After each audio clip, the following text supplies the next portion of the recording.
Yo, what is going on, guys? TymeStopper here, coming back at you another Raid Shadow Legends video. Guys, in this video, we are talking about the Gaellen Pact Ice Golem tournament. Wow, that's a mouthful, isn't it? I know. Who wants to do Ice Golem, right? But you know what? There's a tournament up. Well, there will be when you're watching this, hopefully.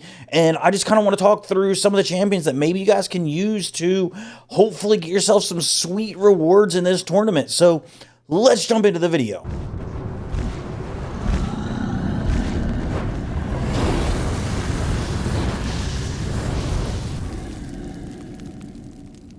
Okay, guys, so at the time of this recording, as you can see, we've got a Ice Golem tournament coming up in 12 hours. By the time you're watching this video, this will already be live.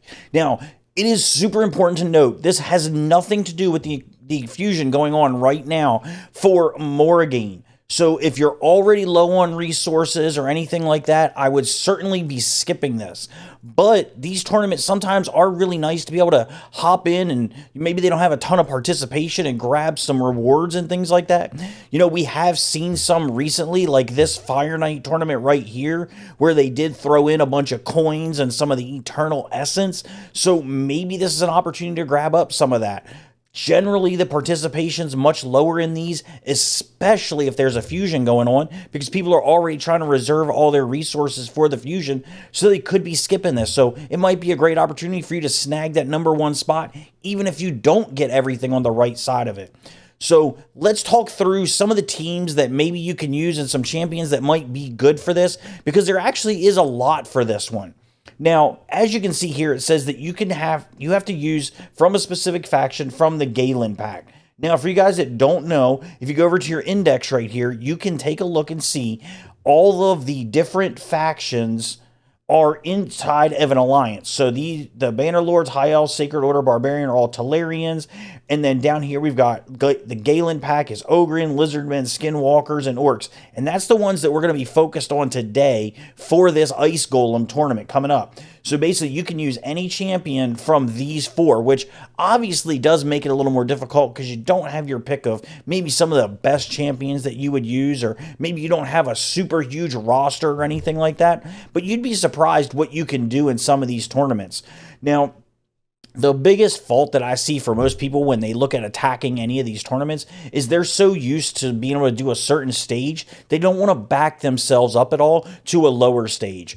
And that's going to be a big Achilles heel for a lot of people. And it's what gets a lot of people to skip these, because they might have a special team that they use for, like in this case, maybe they always run some special team on Ice Golem 20 or 25, and they don't want to give up on that. They like it. It feels good for them, whatever. And that's perfectly fine, but they won't be able to use it and score points in this tournament. So they just skip over it. So basically what we want to do is we want to take a look at the dungeon that they want us to run. We want to look at what the mechanics of the dungeon are, and then try to figure out some options for champions that we can maybe use inside of that dungeon. So in this case, it's going to be the Ice Golem. Now, real quick, I want to go over what some of the functions of the Ice Golem are, because I think this is probably the least run dungeon, and maybe some people have like the most questions about it. So if we look at if we go into the Ice Golem and we look at the boss guide, basically you have your 2 waves like everything else. The big thing with the Ice Golem is it's going to do an extra hard slam based on how much damage he has taken through like physical damage. So if you look here, his passive has this Frigid Vengeance skill, and this is kind of what gets everybody in the long run. Basically, he attacks all enemies one at a time whenever his HP drops below 75, 50, and 25%. It's going to revive any dead allies to 100% HP. The attack is going to ignore 50% of each enemy's defense, and it has a chance of placing a freeze. Now, I'm pretty sure those thresholds are the same no matter what stage you're on, but I could be wrong. No, okay, so depending on what stage you're on here, it looks like those thresholds could be even more, right? But one of the big things that this guy has as a weakness is poison. So if the damage is done to him through poison damage, he will not do that extra hard slam. So you have 2 ways to go about this. You can either do regular raw damage to him, hope to mitigate this attack with either like a decrease attack or some kind of healing and revives and stuff like that, or you can go the poison route. Now, I can tell you from personal experience, the poison route is always going to be the fastest route. Personally, I'm going to be doing stage 20. So as we go through these, I'm going to be looking for champions that we can use for stage 20. Again, you want to take affinity into consideration here because of that big slam. If you're negative affinity and he does that big slam on you, you're definitely going to be dying. There's no mistake about it, right? So in this case, stage 20, we've got Spirit Affinity on there. So that means that we already know that based on what's weak and strong, we're definitely going to go with Magic and Spirit champions or Void champions. We kind of want to stay away from any kind of Force champions when we're looking at these, since we are looking to plan to do stage 20.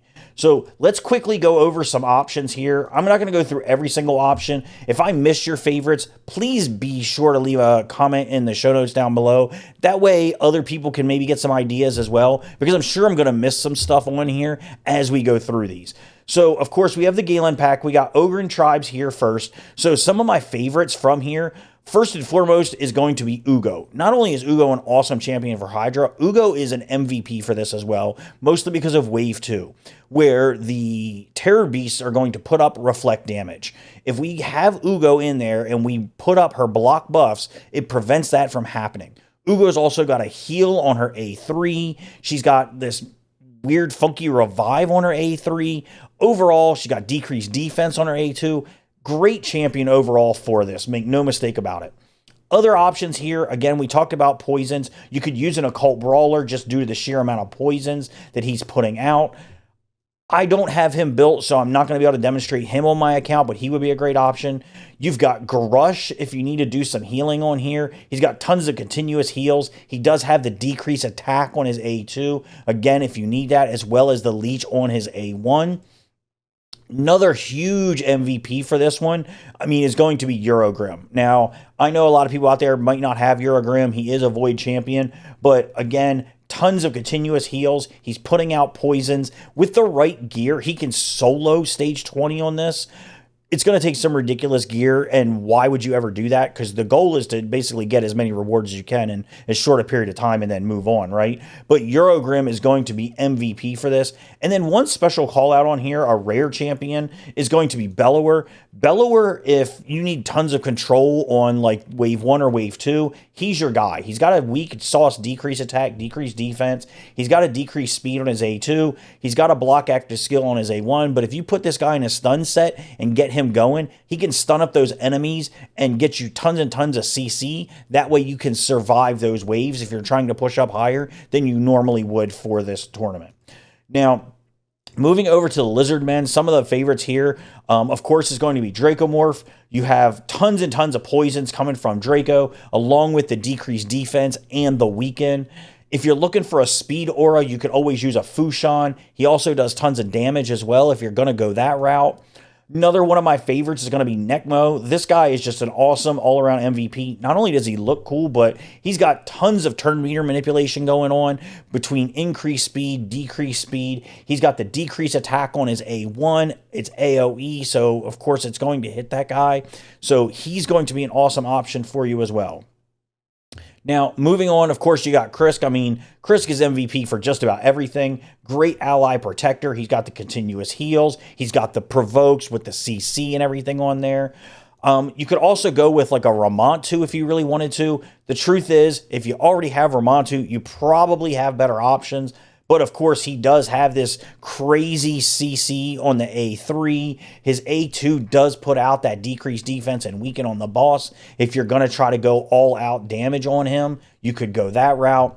And then, of course, special shout out to Chagger, however you really want to say this guy's name. He does have a 4-turn poison on his A2. So again, if you're going to go the route of poison, great option there. Now, moving down to the epics, you've got Jarag, however you want to say this guy's name. Great ally protector. He does have a decreased attack on his A1 if you need it. Another MVP here is going to be Venomage. Venomage is huge for this fight because Venomage is not only putting out poisons, but Venomage is putting out a heal reduction debuff. And with Venomage's passive, enemies under heal reduction debuff automatically inflict 15% less damage to you. So not only are you getting the decreased attack down on him, you're also getting that heal reduction there.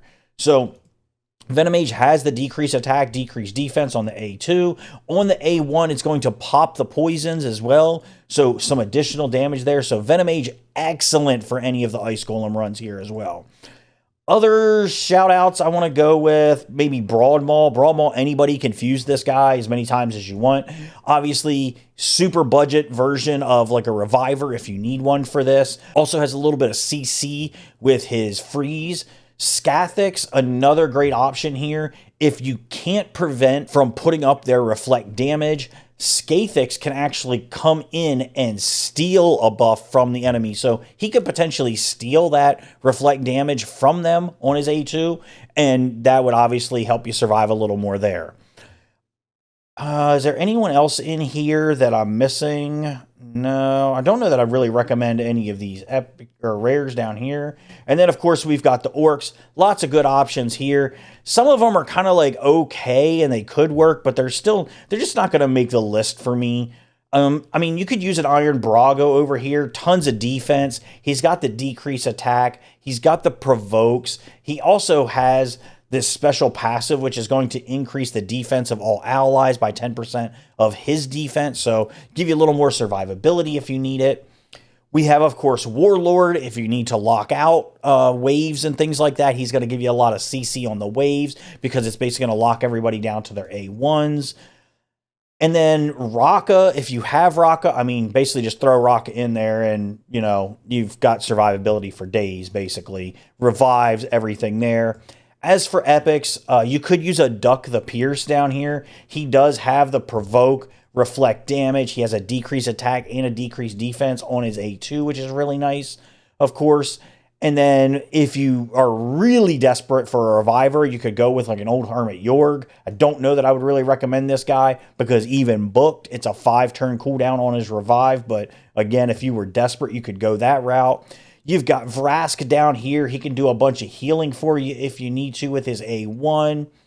You've got Sandlash Survivor who can kind of come in there in a pinch, provoke some enemies, throw up that increased defense, help you out. Of course, you've got Seer if you need a wave clear, if you can get enough buffs up. You don't have a reset champion here, so, you know, it's kind of unfortunate, but she still will nuke some waves and things like that and make it a little bit quicker for you. So don't sleep on Seer there. And then ultimately, probably the champion that I think almost nobody has from this faction, and that's going to be Laberga. And that's because she is like the 6th or 7th Doom Tower champion, but she is beyond nutty for this because she has on her A2, she has attacks an enemy, 100% chance of placing 2 5% poison debuffs and poison sensitivity. She has poisons on her A1. She has increases durations of poisons. She's just kind of nutty overall for this. So, yeah, I mean, big things there. I think I missed some champions. I don't know. I missed some champions in the Skinwalkers. I had to have. You know, Snick Tracks could be pretty good. He does have this ally protection. He has the reflect damage, the decreased speed, the shielding, decreased attack on his A1. Who else are we missing here? Oh my God, we're missing the Poison King, Taurus. He's even in my team. What am I thinking? Taurus, if you can keep this guy alive, basically poisons for days on his A3, where he just pops up 4 poisons, basically. So he would be a good option. You've got Scabrius. I skipped all these epics, basically. You got Scabrius for a little bit of survivability. You've got Steel Skull if you need it. Got the increased defense. He's got the heals with the cleanse. He's got poisons on the A1. The one I would definitely stay away from in this faction, though, is going to be Fane. A lot of people are going to be like, well, Fane's got poisons. Fane's got decreased defense. Fane's got weakened. Fane's also got probably the lowest base defense and HP of any epic champion. So she's going to be super duper hard to keep alive. So I wouldn't go that route because she's also going to do damage, which is going to have that slam come down and just beat the snot out of her. So definitely wouldn't go with her. But all great options there. What am I going to use? So I am looking at right now, I mean, this could change between now and tomorrow. I'm probably going to play around a little bit more. But right now, I'm actually looking at this team right here. I don't have any special things set up for it or anything like that. Didn't really feel like spending the time. I got Ogryn, I've got Ugo, I've got Broadmaw just in case and things like that. So we're going to go in here on stage 20. You're going to be able to see I mean, it's going to take about 2 minutes, so it's not going to be the fastest run out there for anything, but you can see Seer makes quick work of that first wave, no problem. And then, of course, here on the second wave where you got those terror beasts, you're going to get Ugo to come in here, and she's going to put up her block buffs, hopefully, before these terror beasts get a chance. There we go. Before they get a chance to throw up their little shriek ability. So they're going to do a little bit of damage to me here. Seer's probably going to go down in this wave. She does almost every time I try this. I ran it about 5 or 6 times already. And she goes down almost every time. So we got Broadmaw in there to bring her back up if we need her. Now, this is not going to prevent the slam.